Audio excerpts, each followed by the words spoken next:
Hey guys, Ben here, and today we're going to be doing a review on whether your kids will like the Abarth 500.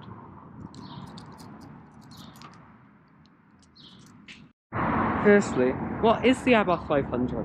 Well, the Abarth 500 is the sport model of the infamous Fiat 500 remake from 2009. It boasts 135 to 140 brake horsepower depending on the model, 0 to 60 of between 7.6 and 7.8 seconds.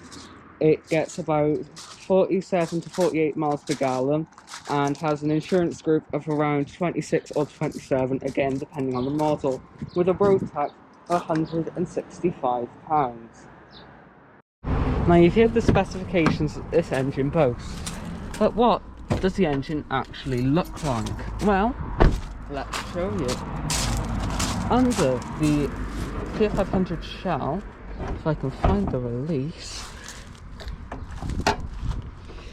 is this 1.4 litre turbocharged T-Jet engine. This one is quite stock apart from the BMC air filter, so this is pretty much what you would get if you got a Fiat Abarth 500. But now, the big question you may be asking is, well, if I buy this car, will my kids approve of this? Well, as you can tell, I'm a teenager, so I'll tell you exactly what I think of this car, as it is my mum's car. Well, firstly, you've got to consider how much your teenager will be travelling in this vehicle, and also whether or not they value their legs. Because if you go behind the seats, you find these second row seats, which if I get in here, oh glorious 5'2" of me, you can see actually has a surprising amount of leg space. But what about if you're taller than my 5' mum? Well, if we put this seat all the way back and then attempt to get in, as you can see, if you do get in, there's not much room, but still comfortable. I can still sit up against this backrest here and not have any issues. And now, funny thing about this backrest, depending on your region and what model you get, this may have rear seat headrests. But however, if you get this model, you don't with these Abarth sport seats. And that's actually a good thing if you ignore the voice crack, because as you will see now, if I open up the boot, there isn't much clearance between the boot and these seats, so a person can sit there. But if you get the models with the headrests, like the regular 500, they, if you put them up, can actually make contact with this rear glass. Now, it's not an issue I would say would maybe damage the actual glass, but it does show a lack of design and quality control from Fiat. And that's a theme you see throughout with this car. The Abarth things like these seats, the actual drivetrain and engine, all of it is lovely. But when it gets down to it, this car is still based off of a Fiat 500. So things like the stereo and the door cards and things of that nature are all made out of this cheap plastic and things like that, which just take away from the feeling of a nice, solid, hot hatchback. And again, with this stereo system, it has a CD player, it has 6 radio presets, and aux in and USB in, along with Bluetooth. However, I've found in experience that the actual Bluetooth doesn't work very well, and the voice recognition is frankly terrible. Like, I remember when my mum first got this, she was stoked to try out this voice recognition, and then she went, call Ben and then my last name, and it started calling random people she knew from work who weren't even called Ben. So obviously not the best voice recognition. But then again, this model debuted in 2009. So for perspective, the iPhone 3G had just been released. And along with that, if you get a later version, like the 595 series or the 695 series, you get the Fiat 7-inch touchscreen. And that is probably miles better than this early Bluetooth system. As you can see, there is a deceptive amount of space. And with the seat like this, I can still reach the pedals fine, and actually might even have to put the seat back a few notches just so I can get everything settled. Along with this, you can raise and lower the seats, which is good for short people like me. And you've also got your lovely boost gauge. You don't have that Fiat metal, but this does actually have some nice pleather. But again, with the quality control, you've got the Fiat, like, it's just wearing away slightly, and that's a little bit concerning for a car that's only about 8 years old.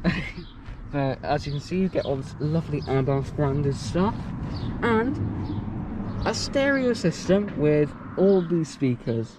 1, 2, 3, 4, 5, 6. 2 more than the max capacity of this car.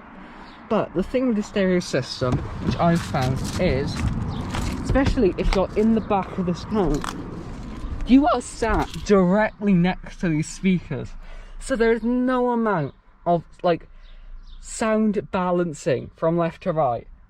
If you're sat here, there will be so much noise coming in through the right. And if you're sat there, there will be so much noise coming through the left. It's overpowering. But apart from that, I also consider this cute little ashtray, which I don't know why I call that cute, smoking kills, but it has 4 cup holders. But if you go for a medium drink from McDonald's, like me, you can only get a coffee and a drink in the back one. You can't get 2 in the front. Now, if we actually have a look in the boot of this car, you'll soon realise that there is a deceptive amount of boot space, since this is a Fiat. And to show you how deceptive the boot space is, I will now get in the boot. Oh god. Quite a high sill, just so you know.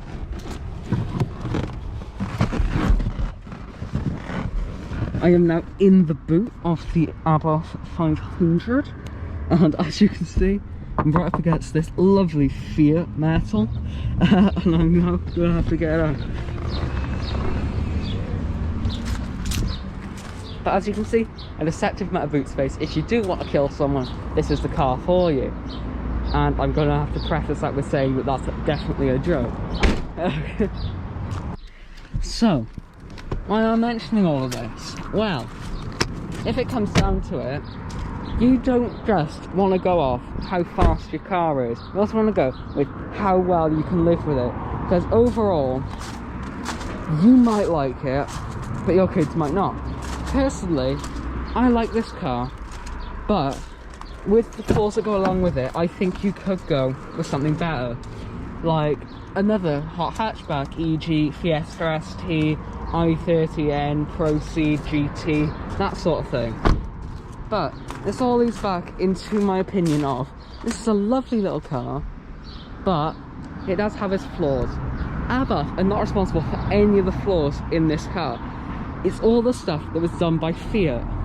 And when you if you do get a high spec 695 or something, no doubt it will be a lovely car to drive.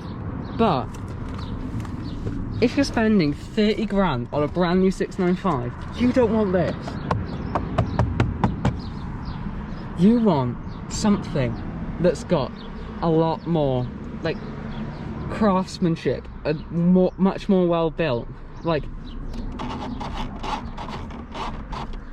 this reminds me of my 99 Ram Vitara, and if you think about it, that is just the problem with it being a hot hatchback built off a Fiat 500. It's just not built with luxury or sport in mind. It's been adapted to be a sporty car, and as you can see, that is apparent. But I do still think there is a point in the market for this lovely little thing, and if you hold static, you always seem to get off there. Yeah, but if you ignore all the static shocks you get from this car, it is a lovely little thing, and I would recommend it to anyone who needs a decently low insurance hatchback if they're willing to sacrifice the quality for the car. Now, overall, would I say that as a teenager I like this car? Yes. It's not first car material, you'd spend £1 million on insurance, but it's definitely got its place in the automotive sphere, which is better than a car where you don't see the point in it. Remember when... Now you've heard the specs this engine has, and if I unlock the car...